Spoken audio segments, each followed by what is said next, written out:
A lot of people don't like my comedy. A lot of white people don't like my comedy. A lot of white people say this to me. Hey, Aamer. Hey. You get on stage, you make your jokes about white people. You say white people this, white people that. What if I did something like that, huh? What if I got on stage and I said, yeah, black people are like this, Muslims are like that. You'd probably call me a racist, wouldn't you?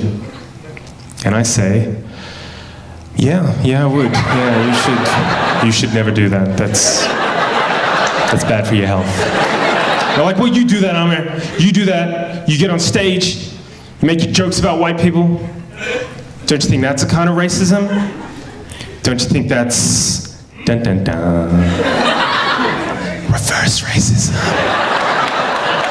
I said no. I don't think that's reverse racism. Not because I think reverse racism doesn't exist, right? If you ask some black and brown people, they'll tell you flat out, there is no such thing as reverse racism. I don't agree with that. I think there is such a thing as reverse racism. And I could be a reverse racist if I wanted to. All I would need would be a time machine, right? And what I'd do is I'd get in my time machine, I'd go back in time to before Europe colonized the world, right?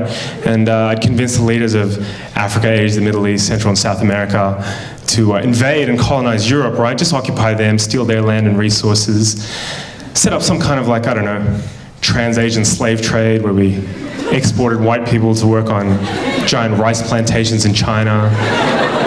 Just ruin Europe over the course of a couple of centuries so all their descendants would want to migrate out and live in the places where black and brown people come from. But of course, in that time, I'd make sure I set up systems that privilege black and brown people at every conceivable social, political, and economic opportunity. White people would never have any hope of real self-determination. Just every couple of decades, make up some fake war as an excuse to go and bomb them back to the Stone Age and say it's for their own good because their culture's inferior, and then, just for kicks, subject white people to colored people's standards of beauty, so they end up hating the color of their own skin, eyes, and hair.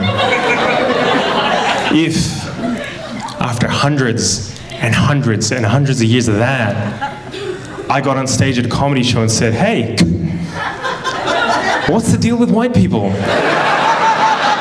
Why can't they dance? That would be reverse racism. Marvin, thank you. You've been great.